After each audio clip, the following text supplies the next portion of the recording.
Barterotte, pour moi, il est ce qu'il fait. Et les gens sont ce qu'ils font ou ne font pas. Voilà. Bienvenue dans ce dernier numéro HTBA, Barterotte par Barterotte, en compagnie donc, de Benoît Barterotte, de Alain Argelas, ancien représentant des pêcheurs et membre d'honneur, mais aussi vice-président de l'association La Défense de la Pointe. Et bien sûr notre cher Aimé, notre présentateur vedette de l'émission HTBA. Alors Benoît, pour dire pourquoi nous sommes là ici aujourd'hui, pourquoi on a tourné autant de numéros sur vous, pour expliquer l'histoire de la digue, mais aussi votre histoire, on avait un deal de départ. Le premier jour où je suis venu vous voir, vous me dites oui d'accord, mais vous ne coupez rien au montage. Je ne veux pas être bridé, et c'est comme ça qu'on a réussi à bien s'entendre et à créer donc 6 numéros avec celui d'aujourd'hui. Vous vouliez que rien ne soit coupé, vous avez des choses à dire. D'abord, bienvenue à bord, parce que c'est le cas, voilà. Je vois que vous n'avez pas fui après 2 ou 3 numéros, donc c'est parfait, vous êtes courageux. Bon, il faut dire qu'Aimé est maintenant trop vieux pour mourir jeune, c'est ce que je vois.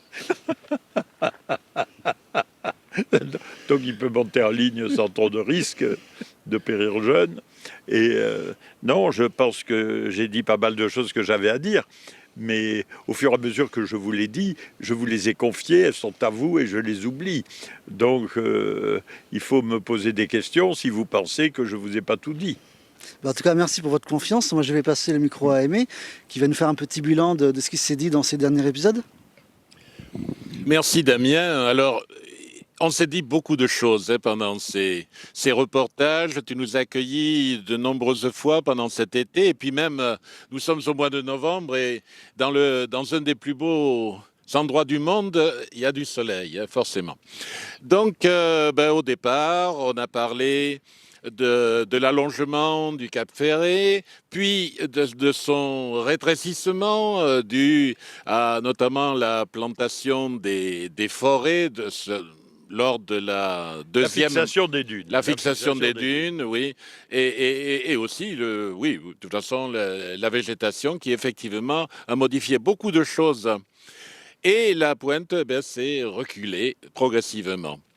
Ensuite, tu nous as parlé de l'attachement familial à la pointe depuis longtemps.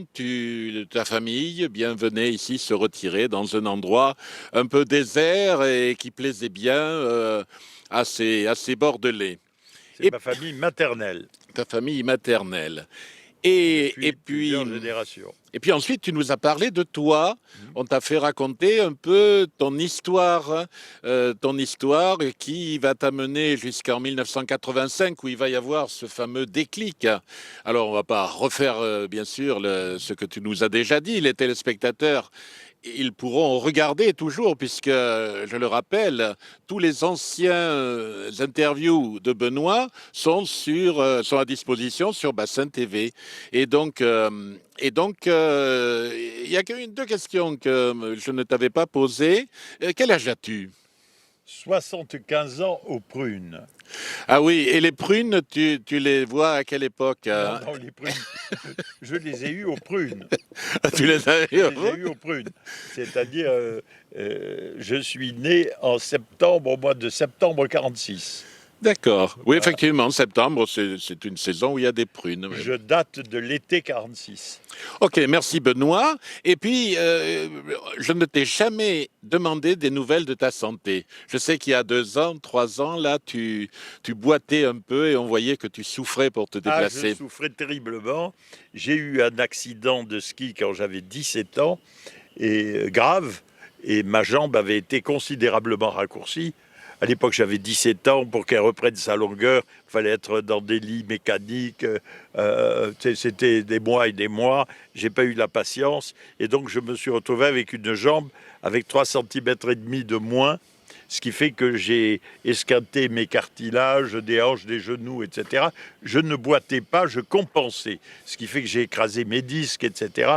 Et à peu près à 68-70 ans, ça a commencé à être des douleurs insupportables et j'ai décidé de me faire réparer tout ça. Alors j'ai un chirurgien courageux qui m'a rajouté 1,5 cm à une jambe et qui en a scié 2 à l'autre. Et là, c'était miracolo. Et tu n'as même pas eu besoin de rééducation, paraît-il. Non, non, non, non, non. À l'instant précis où il me l'a fait, aussitôt après, je pouvais gambader, j'étais impeccable. C'est quand même incroyable. Ce type est très fort, il s'appelle Christian Perrault. Il a opéré la moitié du ferré, tous les lucines, etc. Il est excellent, il n'a peur de rien. Bon, je pense aussi que tu as usé un peu tes hanches avec l'activité, parce que en fait, tu fais beaucoup de choses et des choses physiques aussi, bien sûr. Oui, Hein, oui, donc, oui, mais enfin bon, bon. c'est des Donc choses ça qui, va, a c'est des priori choses qui ça s'usent va. et qui se remplacent, donc tout va Tu bien. as l'air en pleine forme, Ouais. donc. Et puis là, dans les deux derniers épisodes, là, tu nous as raconté un petit peu tout ce qui s'était passé depuis 1985 entre les pouvoirs publics, le préfet, le maire et toi.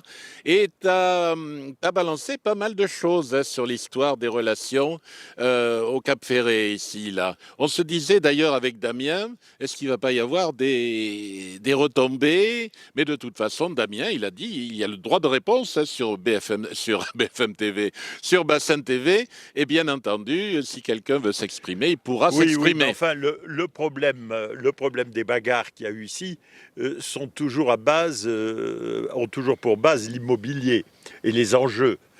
Puisqu'ici, le bassin, c'est une mangeoire et que tout le monde se précipite là pour faire du fric à court terme et développer, développer, développer. Et les maires ont beaucoup de mal à, à contenir la pression de leurs amis administrés.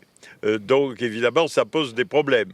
Ici, la révolution, ça a été la loi Barnier, qui a été votée en 92, le 2 février 92, et qui disait, et qui voulait que tout ce qui devait disparaître à 100 ans devait être rigoureusement inconstructible.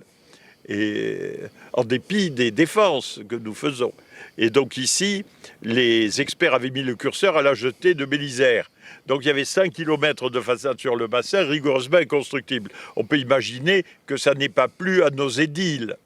Donc la bagarre, ils ont fait croire que c'était des problèmes caractériels, des machins. Non, pas du tout, c'est l'enjeu. C'est-à-dire, nous, on voulait le respect de la loi Barnier et eux ne voulaient pas. Donc voilà, ils étaient déterminés à s'opposer à cette loi.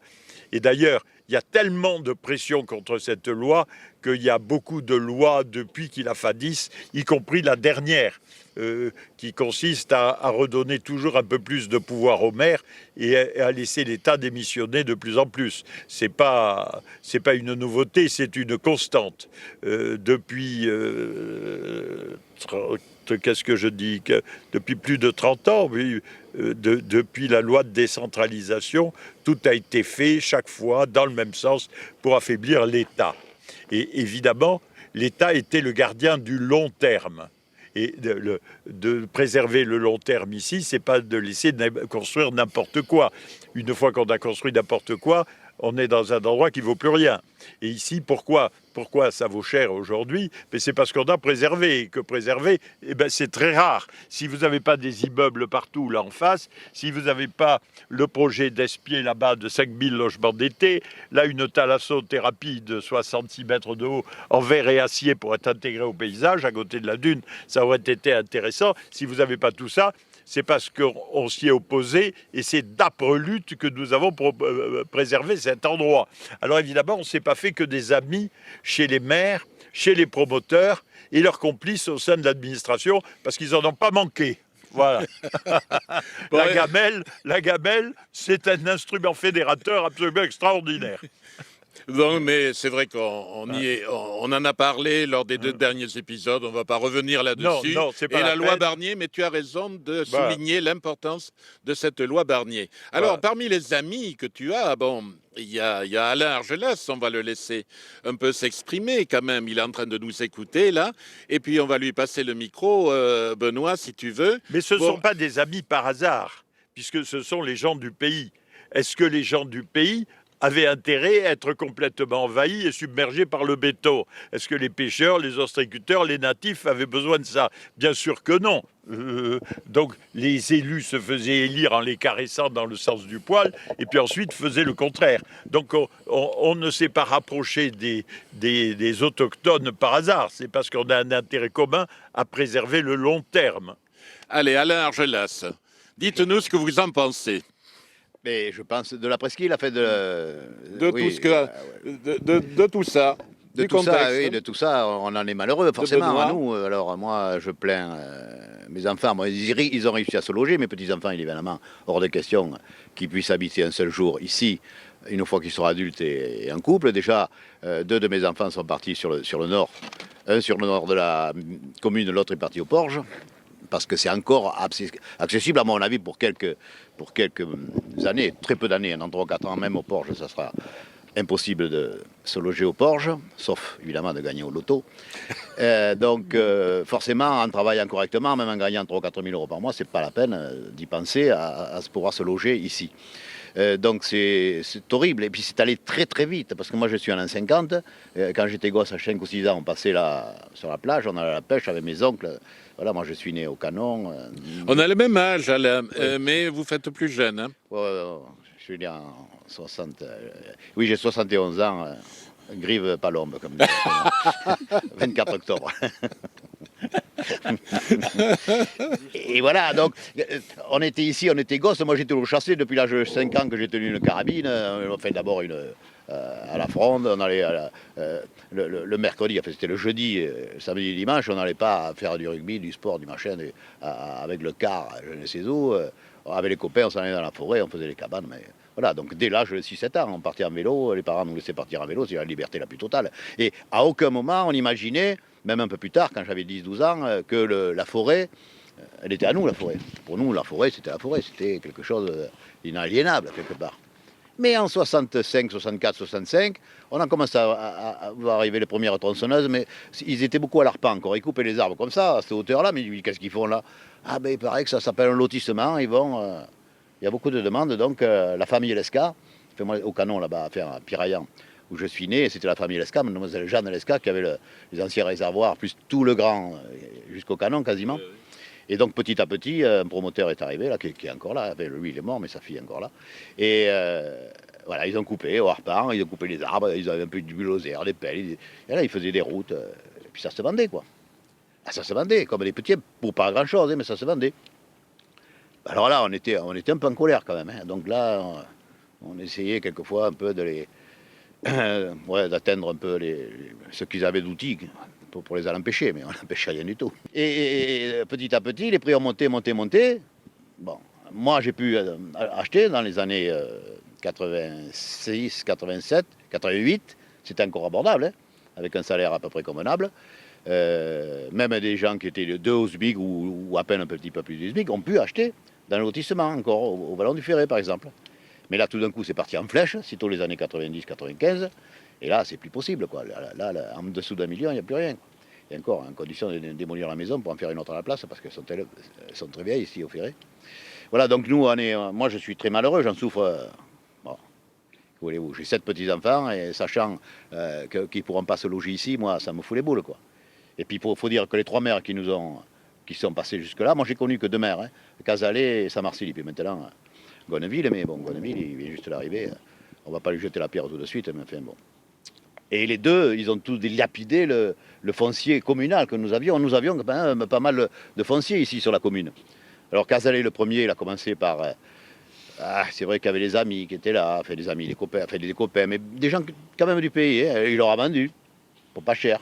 Donc là, une fois que c'est vendu, c'est vendu. Et les mecs là, certains, ils sont repartis, ils ont vendu 20 fois plus cher ou 30 fois plus cher qu'ils avaient acheté. Ça veut dire c'est pas revenu là où ça aurait dû revenir. Alors moi, ce que j'avais dit au maire quand j'étais avec Saint-Marcel en début 95, je lui avais dit, mais là, on peut pas vendre notre patrimoine comme ça, notre foncier communal. Je lui ai dit, pourquoi pas faire des lotissements communaux, on garde le foncier en propriété de la commune, et à l'image des domaines plus maritimes qui est géré maintenant par les communes, plus ou moins bien, on met à disposition un petit terrain, garde l'attention, hein, on garde la propriété. Et le mec, il fait sa maison dessus, et le jour qu'il s'en va, il vend sa maison, mais il ne vend pas le terrain. Et avec une réunion ad hoc, on fait en sorte que ce soit quelqu'un du pays, qui travaille au pays, qui puisse acheter, ou un retraité, pourquoi pas. Hein. Donc pour pas dépeupler ça. Alors, évidemment, ça il va dire, mais c'est pas possible, c'est impossible. On ne peut pas faire ça. Non, évidemment, c'est beaucoup plus intéressant de vendre ça à un mec qui vous file un petit dessous de table, plutôt que de mettre ça, de s'emmerder. C'est vrai que c'est quand même, politiquement, c'est quand même un peu difficile de donner à lui plutôt qu'à lui, mais bon, on le fait bien pour le domaine public maritime. Donc, et à ma grande joie maintenant, mais peu importe, ça ne sera pas pour nous, puisque c'est foutu, puisqu'on n'a plus de foncier communal sur le sud de la presqu'île. Mais j'ai entendu que ça commençait à pouvoir se faire dans les régions comme nous, à la montagne, où les jeunes ne peuvent plus, les jeunes ou les travailleurs ne peuvent plus se loger. Donc c'était un bon truc, faire des petits lots pour le mec qui fait sa maison. Et voilà, le jour qu'il en va, terminé. Alors justement, je voudrais rebondir sur quelques questions, après on repassera le micro à Benoît. Alain, vous êtes du Canon, c'est ça? Oui, du Canon, mais je suis né à Pirailla, dans la maison familiale. J'imagine que vous connaissez beaucoup de monde. Comment est perçue les actions de Benoît? Est-ce que tous les gens comprennent pourquoi il fait autant de travaux sur la digue? Est-ce que les gens ont compris? Oui, il s'est partagé. Parce qu'il y a de la jalousie. Alors pourquoi ils sont partagés, justement? Voilà, donc le mec, il voit ça, il a fait ça. Voilà, il y a des gens jaloux. Puis il y a des gens qui aiment bien les catastrophes, chez les autres, hein, pas chez eux, bien sûr. Quand ça tombe, ils aiment bien, ils viennent voir. Parce que vous voyez, donc là, on a sorti 5 numéros déjà sur les réseaux sociaux. Il y a eu des vingtaines et des vingtaines de commentaires, dont des commentaires un peu limites qui disent il se prend pour Dieu, mais voilà. Nous, on n'a pas le droit d'aller sur la plage, il n'a pas le droit. En fait, les gens ne comprennent pas qu'il y a un arrêté. Qui a été délivré par l'État et que c'est surtout pour des raisons de sécurité. Même, voilà, sans arrêter, mais parce que c'est quand même dangereux. Alors moi, si je tombe, je ne vais pas lui porter plainte. Mais si un type qui vient, comme il y en a qui traversent là, s'il tombe sur un caillou, hein, s'ils ne sont pas morts, même s'ils sont morts, mais ça sera la famille, mais s'ils ne sont pas morts, ils vont évidemment porter plainte pour prendre du fric. Il n'y a que ça qui compte. Alors l'histoire de jalousie, si vous voulez, c'est que ils ne comprennent pas, ils comprennent pas, ils ne le croient pas qu'un seul type comme Benoît puisse, avec son argent propre, faire une digue aussi importante. Mettre tout son argent là-dedans. Là, les mecs, ils ne comprennent pas. Parce que l'argent, ils se le gardent pour eux et ils en demandent de plus en plus à l'État. Hein? Alors Benoît nous répondra, mais tout son argent, il a investi pour sa propriété ou il défend quand même tout le territoire, toute la pointe et les maisons voisines? Donc là, maintenant, ça commence à être au sujet parce qu'il n'y a aucun doute là-dessus, si vous voulez. Le mec, il ne veut pas comprendre ça, il doit penser que la terre est plate, je suppose, hein, parce que si on enlève la digue, il faut être con quand même parce qu'il vient de voir le type, les gens. Donc on voit bien que là, c'est plus haut qu'en bas et à la vitesse que ça partait, s'ils avaient été nés comme moi, s'ils étaient nés dans les années 50, ils voyaient bien que là, il y avait 200 mètres de plage, on passait à la traîne toutes les nuits, là.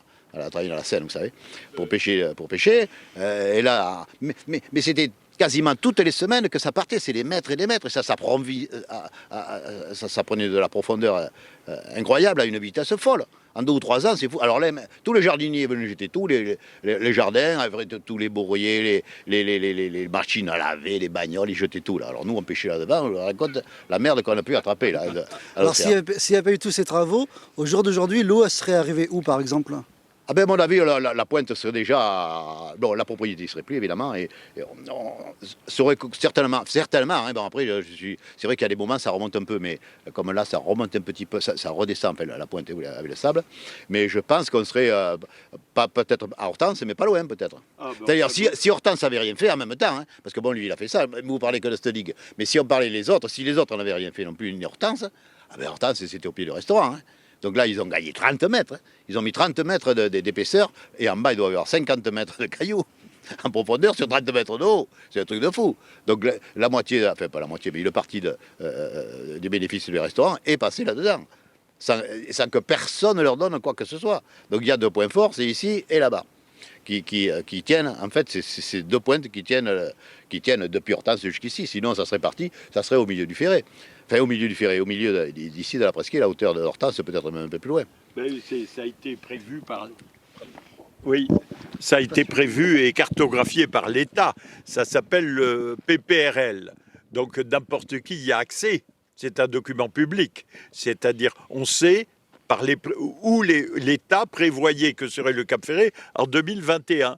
mais c'est à 500 ou 600 mètres là, vers l'intérieur des terres ici. C'est 300 mètres derrière Hortense. Enfin, les 44 hectares sont plus là, les terrains du conservatoire sont plus là. Là, ce sont les prévisions de l'État. C'est les prévisions officielles. Donc les gens gagneraient à les connaître et à se renseigner là-dessus. À ce moment-là, ils auraient peut-être quelques reconnaissances. En tout cas, ceux que nous protégeons. Voilà. Et qui ne seraient plus là si nous n'avions pas été là. Voilà. Benoît va répondre peut-être à quelques questions ou quelques commentaires des internautes après la diffusion des reportages précédents. Alors je vous lis des commentaires au hasard. Déjà un commentaire qui m'a l'air positif. Il faut reconnaître quand même que si la pointe est encore là, c'est un peu grâce à lui. Bon, Voilà. déjà, il y en a un qui est reconnaissant. C'est mieux qu'un coup de pied au cul. Une autre personne, un certain Philippe, qui dit si on regarde la loi du littoral, il a tort. Donc je pense qu'il n'a pas tout compris non plus. Bah, à mon avis, c'est parce que c'est la loi littorale. Mais ça, c'est une autre affaire. Un autre commentaire qui m'a l'air plutôt sympa, c'est cette histoire de la pointe du Cap me passionne depuis la Suisse. Donc, Pardon ? il y a une dame qui dit cette histoire de la pointe du Cap me passionne depuis la Suisse. Donc votre histoire, à travers notre émission, est allée jusqu'en Suisse. Oui. Après, on a quoi comme commentaire et ça se dit protecteur de quoi? De sa propriété à plusieurs millions. Ça, c'est plutôt un commentaire de jaloux ou de jalouse. Ça fait partie de cette catégorie, c'est signé jaloux. C'est-à-dire qu'en réalité, signé jaloux.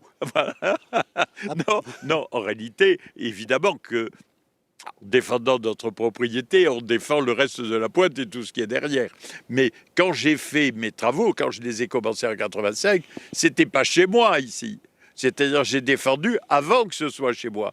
Les propriétaires m'ont cédé et m'ont transmis ça parce que j'avais réussi à défendre. Mais quand je défendais, que je dépensais des millions, c'était pas chez moi. C'est ça qu'il faut qu'ils sachent, les gens. Hein? L'ancien propriétaire qui était la famille Balguerie, qui étaient des gens de mer, hein, depuis toujours, puisque c'était des grands marins, sur des générations. Vous avez un cours Balguerie à Bordeaux, tout le monde sait ça. Et il m'avait dit, si vous défendez, si vous arrivez à bloquer l'érosion et si vous arrivez à défendre la pointe, on vous cédera la propriété. Et c'est ce qu'ils ont fait. Et ils étaient là à notre assemblée générale, vous pouvez les interviewer. J'ai défendu bien avant que ça soit chez moi. Donc on ne peut pas dire que j'ai fait ça que pour défendre moi-même, quoi. Et moi, on m'avait appris quand j'étais enfant, mon propre père, celui qui ne porte que lui-même ne porte pas grand-chose. Après, c'est tout ce que j'ai en commentaire. Enfin, les commentaires se ressemblent un peu à monsieur, peut-être par jalousie, qui dit il se promène tranquillement avec sa Méhari, mais nous, on n'a pas le droit de venir sur la plage. En même temps, ce que ne comprennent pas les gens, c'est, si je ne me trompe pas, ici, on est chez vous, là. Oui, non, mais d'abord, je n'ai pas de Méhari, donc il se raconte des histoires un peu, il mélange le générique, puisque je sais bien que la Méhari est très à la mode dans les 44 hectares et à la pointe et au Cap Ferret, au Ferrat, mais moi, je n'ai jamais eu de Méhari. Donc, il se trompe déjà, et quand je me promène, c'est plus souvent avec mes engins et mes pelles mécaniques qu'avec des voitures de touristes. Alors, ensuite, je me promène chez moi, ne lui déplaise. C'est-à-dire la digue, pour 80% de sa surface, est chez moi, à l'intérieur de ma propriété, puisque mes limites ici, elles sont quand même 30 mètres au large, là-bas 80 mètres ou 70 mètres au large. C'est-à-dire, contrairement aux autres défenses du Cap Ferret, celles-ci sont situées chez moi, sauf quelques mètres carrés ici au drapeau et quelques mètres carrés pour des raisons d'hydraulique, là-bas, là où il y a le déflecteur. Autrement, les défenses sont chez moi. Donc, je voudrais quand même que ça les embête pas trop, que je me promène de chez moi. Hein? Sinon, il y a une autre personne qui reconnaît, il protège la pointe et sa propriété, mais d'autres maisons en profitent. Voilà, c'est la question que je posais justement à Alain tout à l'heure. Évidemment que en préservant beaucoup... la digue, vous préservez d'autres maisons si également. vous voulez, vous pouvez tranquillement dire que 100 ou 200 propriétaires parmi les maisons les plus cotées du Cap Ferret ne seraient plus là si je n'avais pas fait mes travaux. Et il n'y en a pas beaucoup qui m'ont envoyé une caisse de vin. Hein. la reconnaissance ne les étouffe pas et je ne croule pas sous leurs bienfaits. Comment expliquer aux gens que vous avez dépensé autant d'argent dans une digue? Il y a une histoire familiale derrière tout ça? Oui, ça indiscutablement. Oui, non, évidemment. Mon grand-père qui est mort en 24 accostait ici. Je vous ai donné des photos. Il accostait ici à l'époque de la guerre de 14 et juste après. Et à l'époque, nous étions, ma famille était à la Villa Babor au Moulot. Bon, et mon grand-père était un amoureux de la voile, mais en réalité, il était très malade. Il avait un cancer qu'on avait découvert au moment du conseil de révision de la guerre de 14, alors que c'était un grand sportif, et il est mort en 24. Donc il a tenu longtemps à faire de la voile. Il adorait venir ici à la Pointe, chez ses marins, qui étaient des marins de la Teste, puisque les gens qui faisaient de la voile recrutaient leurs marins dans la pépinière de la Teste. Bon, et parmi les marins de la Teste, ceux qui avaient les cabanes à la Pointe, et qui étaient des pêcheurs, étaient évidemment beaucoup plus hardis et beaucoup plus aguerris que ceux qui avaient des cabanes à Tossat. Bon, ce n'étaient pas les mêmes variétés. Donc les marins d'ici étaient des marins de la Teste, puisqu'ici, c'était la Teste. Et donc, ils venaient dans les cabanes, et ma mère elle avait 10 ans quand il est mort, et elle-même est devenue une grande voileuse, hein, et évidemment, son rêve, c'était toujours les cabanes des marins ici, où il n'y avait pas l'eau courante, où il n'y avait rien, la vie sauvage, quoi. C'était fantastique. Donc pour elle, c'était tout ce qu'elle rêvait. Elle n'avait pas du tout envie de revenir dans les maisons bourgeoises qu'elle avait connues. Et donc, quand elle s'est mariée et qu'elle a eu des enfants, elle a fait comme les tortues, vous savez, qui veulent pondre qu'au Galapagos ou je ne sais pas où. Elle avait décidé de pondre ici parce qu'elle voulait nous pondre par esprit de pauvreté dans les cabanes des marins du grand-père. Donc, c'est comme ça qu'on s'est retrouvés à la Pointe. Voilà. Mais à l'époque, c'était totalement sauvage. Et il y avait nous, les marins et les chasseurs. Il n'y avait pas d'accès par la route. Il y avait la piste en ciment des Allemands, mais elle était cassée par endroits. Donc on était totalement isolés. En plus, le ponton qui servait à accoster pour les bateaux venant d'Arcachon, il était cassé aussi. Il était tombé en 38 ou en 39 par l'érosion, hein, parce qu'elle était déjà là très vive. Et donc on était ici comme des sauvages. Avec les enfants des marins et des chasseurs. Parce qu'il ne faut pas oublier jamais ici que c'est un territoire de chasse absolument extraordinaire, de pêche et de chasse. C'est-à-dire, d'ailleurs, les 44 hectares avaient été aliénés comme territoire de chasse. Et des siècles et de pêche, et des siècles avant, les impôts ici n'étaient payés qu'en gibier. Donc c'était un endroit extrêmement particulier, et on essaie avec la fronde à côté, le fusil, la carabine, etc. Et c'était invraisemblable la ressource qu'il y avait à l'époque. Moi, je ne revenais pas quand j'avais 12 ans avec moins de 10 tourterelles dans mon blouson le matin. Et on faisait cuire ça à la broche avec des immortelles dans le cul. Enfin, on vivait comme des sauvages. On en a gardé un souvenir évidemment extraordinaire. Et quand il fallait rentrer en ville, mon Dieu, quelle horreur! Quelle horreur! Voilà. Donc, je n'ai jamais rêvé que de revenir ici. Pour moi, le paradis, c'était ici. Donc vous aurez pu vous acheter des bateaux, des belles voitures, mais vous avez choisi de préserver ce... Oui, non, ça m'intéressait pas du tout. J'ai gagné pas mal de sous, évidemment, quand j'étais dans la couture, puisque j'étais un créateur et que ça m'a rapporté pas mal de royalties. Donc, je me suis retrouvé avec des sous. Et là, à Paris, quelle que soit l'abondance dont je m'entourais, ça ne m'intéressait pas, quoi. Je n'avais envie que de revenir ici. Donc, à 39 ans, j'ai vendu mes affaires dans la couture et j'ai commencé la digue. Voilà. Et je me portais beaucoup mieux ici dans une cabane absolument rudimentaire que dans un palais parisien. Ça, c'est absolument sûr. Voilà. Et donc, je n'y retourne que pour les enterrements. Voilà. Moi, j'ai passé... C'est ce qui nous rapproche avec... voilà, on a goûté, on a tété le même lait. Voilà. Bon, alors maintenant, rentrons dans le vif du sujet. Comment tu la finances, cette digue? Tous ces travaux-là de manutention de sable, de rochers? Bon, alors évidemment, ça n'a pas été simple. Hein. Je dois dire que ça n'a pas été simple. Je dépensais toujours plus que je rentrais.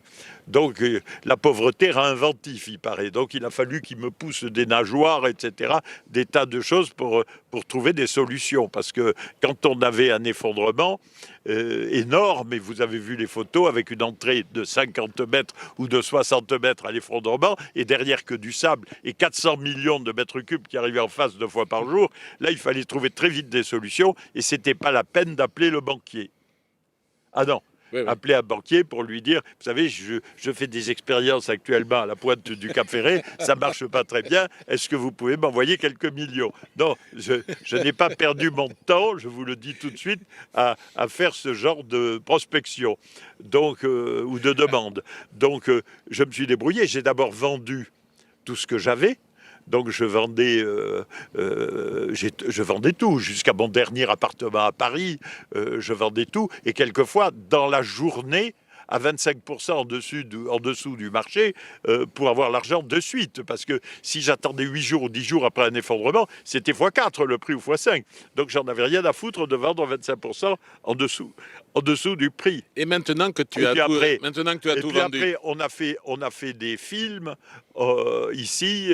Beaucoup de publicités ont été tournées ici. À l'époque, ça payait. Il y avait des gros budgets de publicité. Des gens comme BMW, tout ça, c'était des très gros budgets et très très agréables parce que ça n'avait que très peu d'inconvénients et ça rapportait pas mal. Donc ça nous a permis de nous sauver. Et ensuite, ça a été les locations des cabanes que j'avais construites et de la maison en bois que vous savez, et puis les mariages.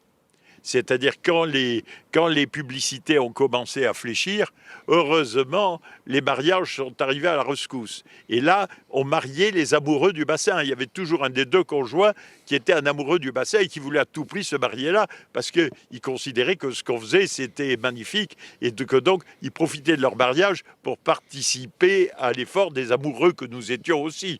Donc, on a fait le calcul que si on faisait 10 mariages par an, on essuyait le coup de la digue. Et c'est ce qui s'est passé. Alors évidemment, là, on a été impacté, comme on dit aujourd'hui, par le Covid, et on en a perdu pas mal, 5 l'année dernière, à peu près 5 cette année, parce que c'était interdit de se réunir, vous le savez bien. Mais autrement, c'est ça qui nous a permis de nous tirer d'affaire. Voilà.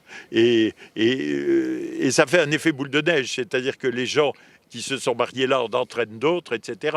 On n'a pas fait de publicité particulière. C'est venu naturellement et ça nous permet de nous apercevoir qu'il y a pas mal d'amoureux du bassin, quand même, on n'est pas les seuls. Oui, oui, bien sûr.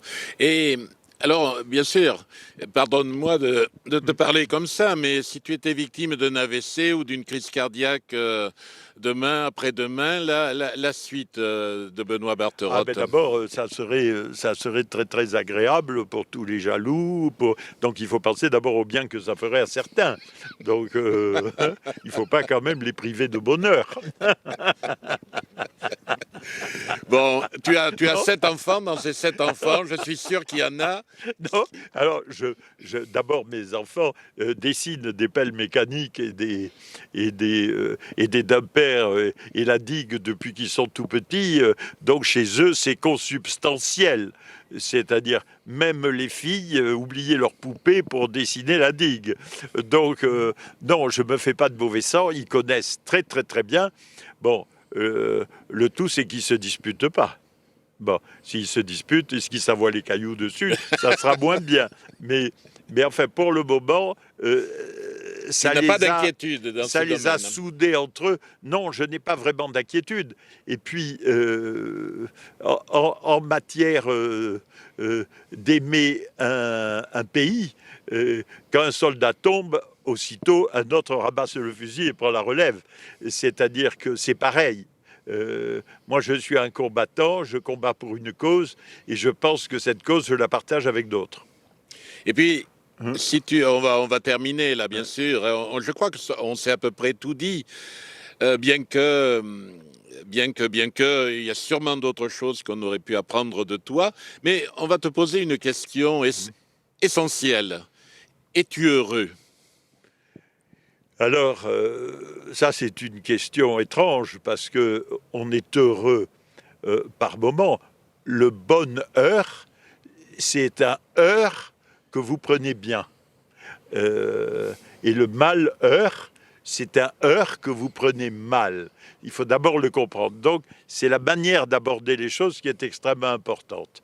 Et moi, je suis un amoureux de la vie, donc j'ai une manière de prendre les choses qui m'a facilité la tâche. C'est-à-dire ce qui aurait été très très dur pour d'autres m'a été beaucoup plus facile à cause de ce naturel. Voilà. Je ne prends pas mal les coups. Tu es dans un endroit formidable, mais tu as ce boulet au pied. Là, tu as une obligation de résultat. Oui, mais ça me pèse moins que ça pèserait à d'autres. C'est-à-dire, les gens étaient surpris quand ils venaient, les journalistes, ou qu'ils affluaient, comme vous le disiez tout à l'heure, ou comme le disait Alain, quand il y avait un effondrement, tout le monde voulait être là pour voir et voir mon malheur et pleurer éventuellement avec moi. Mais je ne pleurais pas. Alors, ils étaient très déçus. Et je me souviens qu'une journaliste de Libé avait titré sous ma photo, parce que j'avais l'air joyeux, j'étais aussitôt à l'attaque avec mes camions, ou à la défense plutôt, elle avait titré « L'homme qui rit dans les cimetières ». Elle avait titré avec ma photo à côté de l'effondrement. Et c'est vrai que je n'étais pas triste. Alors déjà, tournez-vous et regardez ça. Est-ce qu'on peut être triste ici ? C'est vrai. Voilà, on ne peut pas être triste. La beauté est quelque chose qui fait du bien. L'amour, c'est quelque chose qui fait du bien. Voilà. On va te remercier beaucoup, Benoît, de nous avoir accueillis pendant toutes ces interviews là depuis 3 mois là. C'était vraiment très agréable. Merci également à Zaza de nous avoir accueillis. On l'a sollicité, Zaza, ton épouse, et puis elle est trop discrète. Elle n'a pas voulu s'exprimer devant les caméras. Vous lui avez pas fait assez de compliments. Mais si, on l'a complimenté, parce qu'on sait bien que c'est un peu l'éminence grise aussi. Hein. En tout cas, on la remercie, on te remercie. Si elle n'était pas là pour faire le travail, comment je ferais, moi ? Oui, absolument. Elle s'occupe de toute la logistique, quoi, du fonctionnement. Non, mais c'est elle qui fait tout, et surtout, c'est elle qui règle les factures. Alors, moi, je suis le ministère des Dépenses, elle est le ministère des Rentrées. Donc, c'est elle qui s'occupe des locations, des publicités, des machins, et de rentrer les sous. Et heureusement que ce n'est pas moi qui le fais. Hein. Alors, on en a parlé avec Damien et on te propose de revenir te voir parce que là, il y a des enjeux, il y a certainement des choses qui vont évoluer dans les mois qui vont venir et on te propose de venir... On nous fait faire des courses d'obstacles. La moindre chose naturelle que je demande, avec moi, c'est beaucoup plus compliqué que pour quelqu'un d'autre. C'est-à-dire, ils ont toujours peur de m'accorder ce qu'ils me doivent. Voilà. Si moi je demandais l'autorisation de construire une chambre de plus pour un de mes enfants ou mes petits-enfants, mais jamais. Vous voyez, j'ai droit à rien, moi, je n'ai que des obligations. Et c'est normal, ça fait une moyenne avec ceux qui n'ont que des droits. Donc, on te propose de te retrouver d'ici, je sais pas, 6 mois, 10 mois, pour voir l'évolution. Eh bien, avec plaisir, avec plaisir. Merci Benoît, voilà, merci Alain. Merci à tous, et merci à Alain et aux marins qui, je dois le dire, ont été nos plus fidèles soutiens depuis le départ. Et, à tel point qu'il y a la croix. Oui, mais la croix des marins n'est pas là par hasard. C'était Jean-Michel, qui était le président des marins, qui était mourant et qui avait demandé qu'elle soit là, et qui savait qu'il était condamné à brève échéance, le pauvre, qu'on aimait beaucoup. Et même la sous-préfète de l'époque avait demandé une faveur, en faveur que la croix soit installée avant son départ à la retraite. C'est vous dire. La croix, ça a quand même uni du monde. La croix des marins. Parce qu'il y a la croix des marins, évidemment, c'est un symbole religieux, mais c'est aussi c'est aussi une représentation de la providence. Un marin, qu'il soit sénégalais, qu'il soit chinois, qu'il soit de l'Océanie, un Malais qui va traverser un endroit difficile et qui va prendre la mer, il sait qu'il dépend du ciel et de la providence. Donc la croix, c'est un signe de la providence, mais si vous regardez, vous verrez qu'il y a aussi le... Oui, il y a aussi une stèle. Non, il y a aussi le croissant de lune Voilà, des musulmans, musulmans. et il y a aussi la croix de David, parce que la mer, ça unit tout le monde. Bien sûr. C'est même sa particularité. Elle rejoint tous les pays et tous les continents. Voilà. Merci beaucoup, Benoît Barterotte. À bientôt. À bientôt, Aimé. Merci. Bassin Média, c'est votre agence web et audiovisuelle. Deux pôles pour vous aider à communiquer et améliorer votre image de marque. Avec le pôle audiovisuel, passez sur Bassin TV pour mettre en lumière votre entreprise. Confiez-nous la réalisation de votre film publicitaire. Avec le pôle digital, Community Manager, application mobile, site internet vitrine ou e-commerce. Référencement local gratuit via nos réseaux Facebook, Ma Ville. Avec Bassin Média, développez votre activité en toute sérénité.